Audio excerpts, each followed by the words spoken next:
কোনো আক্কেল জ্ঞান যদি থাকে কারো, ওই ইস্টার এত রাত্রির বেলা আমার ডাক্তার বাবুকে নিয়ে বাড়ির বাইরে কেন বেরোলো শুনি? ও আমার বরকে নিয়ে যত টানাটানি না। আহা মনসা, কথায় কথায় এত রাগ কেউ করে না। আহা তুই আমার কথা শুন। কেন তোমার কথা কেন শুনবো আমি? আমি খুব ভালো মতো জানি তুমি ওই মেয়ের দিকেই ঝোল টেনে কথা বলবে। শোনো বড় গিন্নি, ও তোমার সই হতে পারে, কিন্তু ও আমার স্বামীকে বশ করেছে। যা বলছে তাই করে চলেছে ডাক্তার বাবু। আমি এত করে বোঝানোর চেষ্টা করছি, আমার কোনো কথা কানের পাশ দিয়েও নিচ্ছেন না। উফ মনসা, সৌদ কিন্তু ঠাকুরপোর প্রথম পক্ষ, সেটা ভুলে যাস না। এই ক জন্ম ধরে প্রথম পক্ষ থাকবে গো? গত জন্মে ডাক্তার বাবু তার ছিল, এ জন্মে সে আমার। বন্ধন কিন্তু 7 জন্মের হয় মনসা। ও, তোমার সইয়ের জন্মটা জন্ম আর আমার জন্মটা জন্ম নয় না? শোনো বড় গিন্নি, কথায় কথায় না তার দিকে ঝোল টেনে কথা বলাটা তুমি বন্ধ করো। বেশি যদি কথা বলো না, তাহলে নিজের গায়ে আগুন জ্বেলে আমি তোমার নামে দোষ দিয়ে দেবো। হ্যাঁ, এ কি মাথাটা তার খারাপ হয়ে গেল নাকি? আচ্ছা মনসা শান্ত হ, এমনিতেই সবাই মোহর আর মোহিত বাবুকে নিয়ে ঝালাপালা হয়ে আছে, তুই আর শুরু করিস না। সে তো এই কটা দিন, আর আমার জীবনটা ওই মেয়েটাকে নিয়ে যে এত মাস ধরে ঝালাপালা হয়ে রয়েছে তার বেলা। এবার তুমি দেখো ওই মেয়েকে আমি কি করে বাড়ি ছাড়া করি। মনসা কিন্তু এই সব কিছু মুখ বুজে সহ্য করার পাত্রী নয়। হ্যাঁ, ওই মেয়ের জন্য মোহর হাতছাড়া হয়েছে, এখন আমার স্বামীও হাতছাড়া হয়ে যাচ্ছে। না না না না না, এইবার সত্যি সত্যি আমি আমার স্বামীকে হাতের মুঠোয় রাখবো। হ্যাঁ,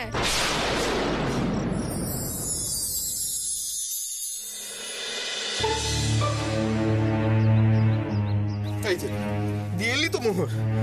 অবশ্যই বড়দাদা। তোর মনটা একটু কেমন করলো না রে শঙ্কর?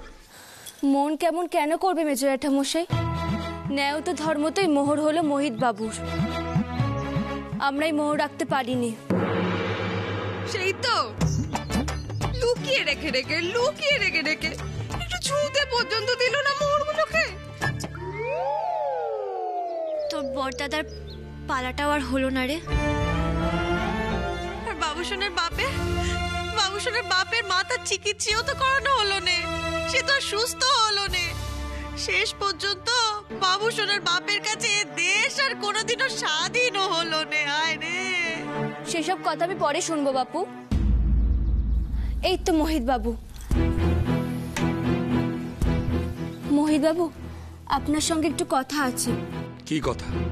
সরকারি খাতায় যে মোহরগুলো লেখানো ছিল সেই মোহর আমরা দিয়ে দিয়েছি, আর গ্রামের উন্নয়নের জন্য ওই মোহরের কিছু অংশ আমরা আগেই খরচ করে ফেলেছি। তার হিসেব কি হবে? কি করে শোধ করব আমরা? তাতে কি হয়েছে? মোহর তো এই গ্রামেই ছিল, গ্রামেরও তো একটা কিছু পাওনা আছে, তাই না? ধরে নিলাম সেটাই হয়ে গেছে।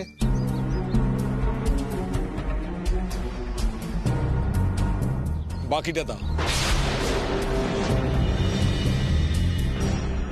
বাড়ি ফিরে আমার আবার বিশেষ কিছু কাজ আছে। তা অনেকটাই তো মোহর, আপনি কি করে নিয়ে যাবেন বলুন? একা তো এতটা বইতে পারবেন না।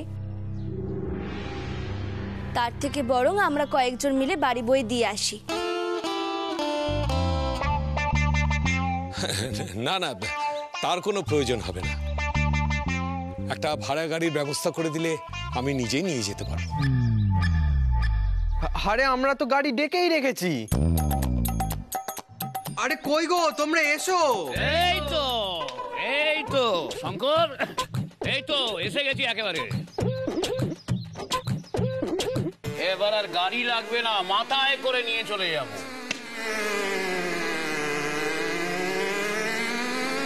কি হলো? আপনি এমন চমকালেন কেন? না না, চমকাবো কেন? হ্যাঁ, গাড়ি ডাকলে না, কিন্তু গ্রামের লোকজন কেন এত ভিড় করে এলো? আপনি একজন গণ্যমান্য মানুষ, আপনাকে আমরা গাড়ি অবধি মাথায় তুলে পৌঁছে দেবো, এটা আমাদের গ্রামের রেওয়াজ।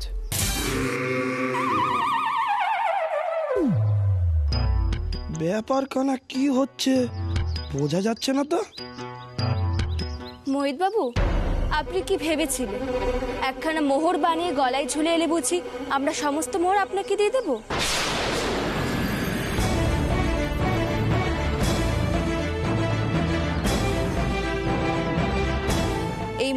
আমরা শ্যাকরাকে দিয়ে পরীক্ষা করিয়েছিলাম। এই মোহর সদ্য সদ্য বানানো, তাই এত চকচকে। প্রজা তোমরা, তোমাদের ভুল ধারণা ভাঙাই আমার কাজ। প্রজা আমরা বেশি চালাকি করলে না ঠ্যাং একেবারে ভেঙে দেবো। আমরা সব শুনেছি। এবার বলো তো যে এই মোহরের মালিক হওয়ার ফন্দিটা কি করে আটকালে?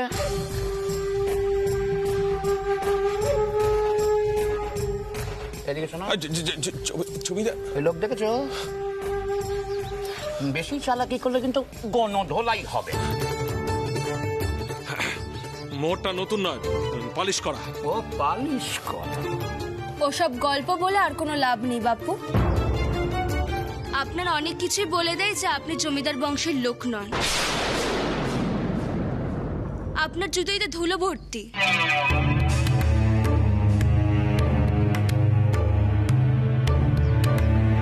আপনি জুতো পালিশ করেননি, কিন্তু মোহর পালিশ করেন। এমনকি আপনি লোভে পড়ে এমন করে খাচ্ছিলেন, সেটা দেখেই বোঝা যাচ্ছিল যে আপনি পেয়েছেন আর খেয়েছেন।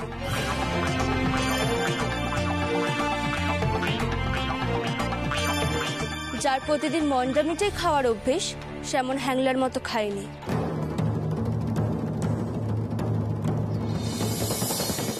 এবার আর নরমে নয়, গরমে রাখতে হবে।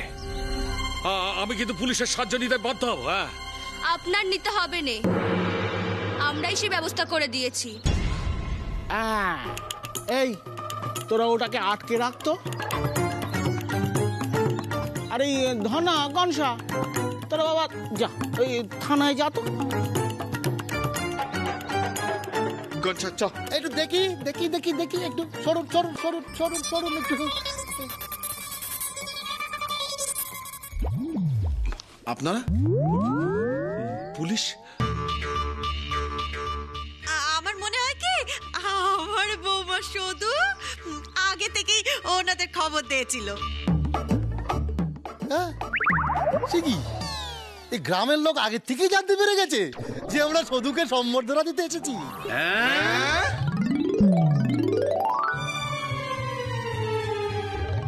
কি সদুকে এই জানতো, এখন আমাদের অনেক কাজ আছে।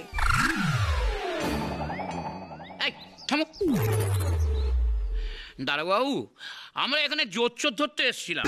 ওই সম্বর্ধনার কথা তো জানি না। চোর ফের কোথায়? এই বাড়িতে। এই বাড়িতে? এই বাড়িতে কি চোরের চাষ হয় নাকি? আরে বাবা, এই মহাপুরুষ এখানে কেন? আপনি চেনেন একে? চিনবো না? কলকাতার নাম করা জোচ্চোর মোহিতলাল।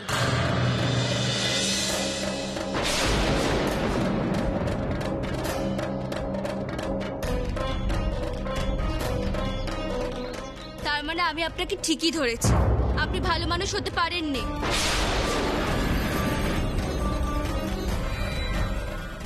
মেজ খুড়ো, তোমার তো কলকাতায় বেশ ভালো যাতায়াত, তুমিও চিনতে পারলে না? আরে আমি কলকাতা যাতায়াত করি বলে কি মানে চোর জোচ্চোদের এসে মুখ আমি মনে রাখবো? আজকে সেক্রেটারি নাকি ওদের? দারোগা বাবু, এই মোহিত নারায়ণ লাহা নিজেকে জমিদার জগৎ নারায়ণ লাহার বংশধর পরিচয় দিয়ে আমাদের বাড়ি থেকে মোহর হাতানোর তাল করেছিল। আপনারা গ্রামে ছিলেন না, তাই আমরা গ্রামের লোককে খবর দিয়েছি। জমিদার কলকাতায় পুরনো বাড়ি ভাঙার কন্ট্রাক্ট নেয়, পুলিশের খাতায় বহুবার নাম উঠেছে ওর।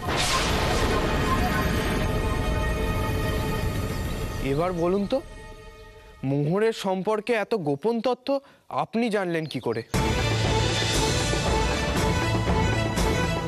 হ্যাঁ বলুন বলুন। কি বলুন? মুখ খুলুন, নইলে কিন্তু আজ বটি আনছি।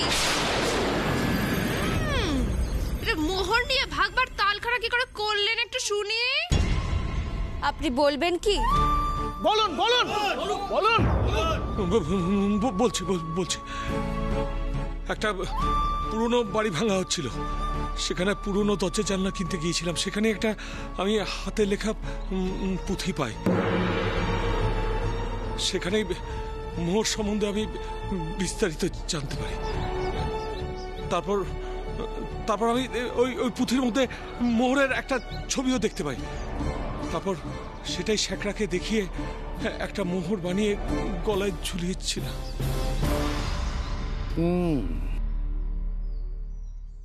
আর কি করে জানলেন যে এই বাড়িতেই মোহর আছে? এই গ্রাম থেকে মেধু ডাকাতকে ধরে দারোগা বাবু কলকাতায় নিয়ে গেছিলেন। কলকাতার সব কাগজে সে খবর ফলাও করে ছাপা হয়। সেটা পড়ার পরেই এই থাক থাক থাক।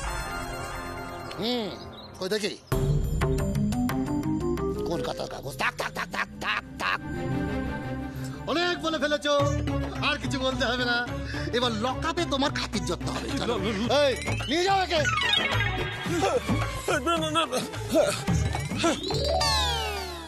এই তো সধু, এই সধুর সাহায্য না পেলে আমি মেধু ডাকাতকে ধরতে পারতাম না। আর এই বাড়ির খুনিকে ধরার জন্য আমার পদোন্নতি হয়েছে। বাকি আছে। তাই সরকারের পক্ষ থেকে সধুকে ফুলের স্তবক এবং এই মেডেল দিয়ে সম্মান জানানো হয়েছে। হাততালি সবাই হাততালি।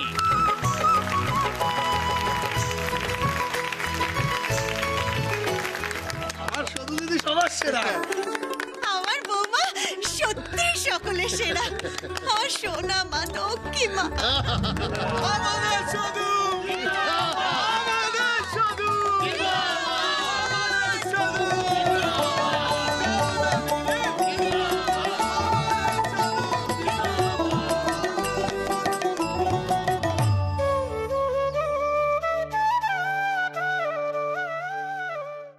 এসো বলছি আমার সাথে, এসো তুমি। খুব মুখে হাসি ফুটেছে না তোমার ওই মেয়েটাকে নিয়ে মাতামাতি দেখে? শোনো, সব মিটে গেছে তো, এবার ওকে এক্ষুনি এখানে ডাকো আর মোহর ভাগ করতে বলো। তারপর ওই মেয়েকে এ বাড়ি থেকে বিদায় করবে তুমি। আমি তোমাকে ওই মেয়ের কথায় আর নাচতে দেব না ডাক্তার বাবু। মনসা, আমার কথাটা একবার বোঝা। না, শুনবও না আর বুঝবও না। এতদিন ধরে আমি শুনেছি তো, এবার তুমি শোনো। একদম আমাকে উল্টো পাল্টা বোঝানোর চেষ্টা করবে না তুমি। কি ব্যাপার কি রে মনুষা? ঠাকুরপোকে এভাবে টেনে আনলি কেন? গায়ে লোকজন কি ভাবলো বলতো? ঠাকুরপোর কি কোনো মান সম্মান নেই? আমি যখন মান পাই না তখন তোমাদের চোখে কি হয় শুনি? কি হচ্ছে কি? গায়ের লোকের আমরা সদর পার হয়নি, সব শুনতে পাবে তো। পাক, তাতে আমার কিচ্ছু যায় আসে না। বটেই তো, তাতে তোমার কেন কিছু যায় আসবে বাবু? এই সংসারের কথা, এই বাড়ির কথা কবে তুমি ভেবেছো? ভাবিনি আর ভাববও না। শুনুন, আমি আপনাদের সকলকে একটা দিনের সময় দিচ্ছি। তার মধ্যে ওই মেয়ে যদি এ বাড়ি থেকে না বেরোয় তাহলে আমি গায়ে আগুন দেব, নয় জলে ঝাঁপ দেব, নয় বিষ খাবো, নইলে গলায় দড়ি দেব, কিন্তু মরবো আমি ঠিকই। আর মরার আগে চিৎকার করে সকলকে জানিয়ে দিয়ে যাব আমার মৃত্যুর জন্য আমার শাশুড়ি দায়ী। আমি আপনাকে হাজতবাস করিয়ে ছাড়বো। মনসা, থাক বাবু শোনা, একদম ভয় পাবি না ওর কথা শুনে। ওর হুমকিতে আমি অন্তত ভয় পাই নে। আসলে কি বলতো, এ হলো না ওর গোষ্ঠীর রোগ, মনে নেই? ওর পিসি ঠিক এমনটা করতো, চিৎকার করে করে নাটক করতো। আর এই মেয়ে এখন সেটাই শিখেছে দেখতে পাচ্ছি। এই যে মা মনসা, আগে তুমি মরো, আগে মরো, তারপরে আমার এই হাজতের কথা তুমি ভাববে, বুঝেছো? আর শোনো, একটা না কথা পরিষ্কার করে বলে দিচ্ছি, শুধুই যে এ সংসারের লক্ষ্মী এ কথা প্রমাণ হয়ে গেছে।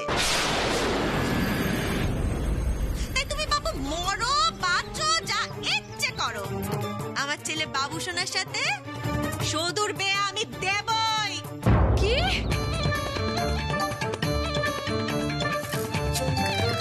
মনসা, কি হচ্ছেটা কি? এতদিন তোমাকে আমি এই শিখিয়েছি? মায়ের সাথে এমন করে কেউ কথা বলে? একদম চুপ। শোনো মেয়ে, আজকের দিনটা তোমার কাছে সময় আছে। কাল সকালে উঠে বাড়িতে আমি যদি তোমার ছায়াটাও দেখতে পাই না, এই আমি কিন্তু কুরুক্ষেত্র বাঁধিয়ে ছাড়বো বলে দিলাম। যা মুখ করে ওই ঘরে দরজা বন্ধ করে তোকে একাই বসে থাকতে হবে। কাল সকাল হোক, শুনবি এ বাড়িতে কেমন সান্নাই বাজছে।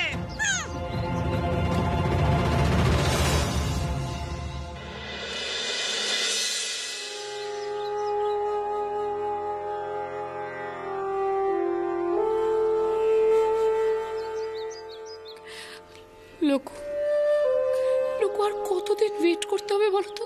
আমাদের আর কতদিন ওয়েট করতে হবে? আমাদের বেবির মেমরি কবে ফিরবে বলো? কবে ফিরবে? কি জানো তপতি, কবে আশায় চাষা মরবে আর কবে যে সমরে মেয়া ফলবে আমি কিচ্ছু জানি না। সত্যি বলছি, আমি কিচ্ছু জানি না। তুমি বলো আর কতদিন ওয়েট করবো আমি? এভাবে পারা যায়? আমার চোখের সামনে আমার মেয়েটা ঘুরে বেড়াচ্ছে, আমাদের কি চিনতে পর্যন্ত পারছে না। তুমি বলো সহ্য করা যায় না? সবটা বুঝতে পারছি তো। তবু চুপ করো, এদিকেই আসছি। কি আপনারা কাঁদছেন কেন? আর এই পোশাকগুলো কার?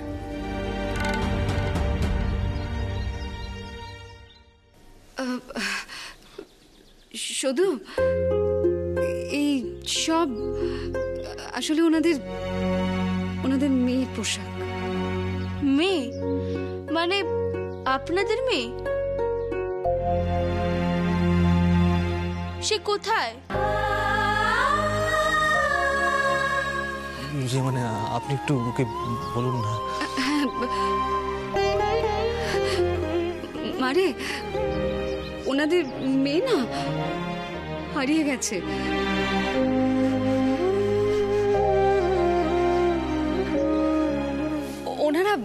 ওনারা একে নিয়ে তার জন্যই অপেক্ষা করছে। আর এই সমস্ত পোশাক সব ওনাদের মেয়ের। হারিয়ে গেছে? আসলে আপনারা লেখালেখি করেন সেটা আমি জানতাম, কিন্তু আপনাদের যে মেয়ে হারিয়ে গেছে সে আমি জানতাম না।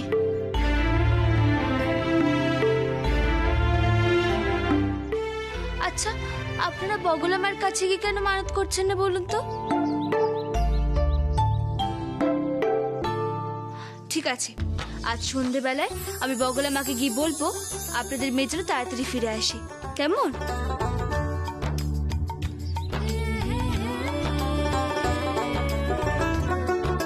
আচ্ছা, আপনাদের মেয়ের নাম কি?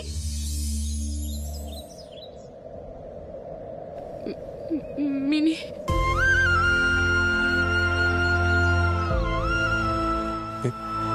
Baby mini.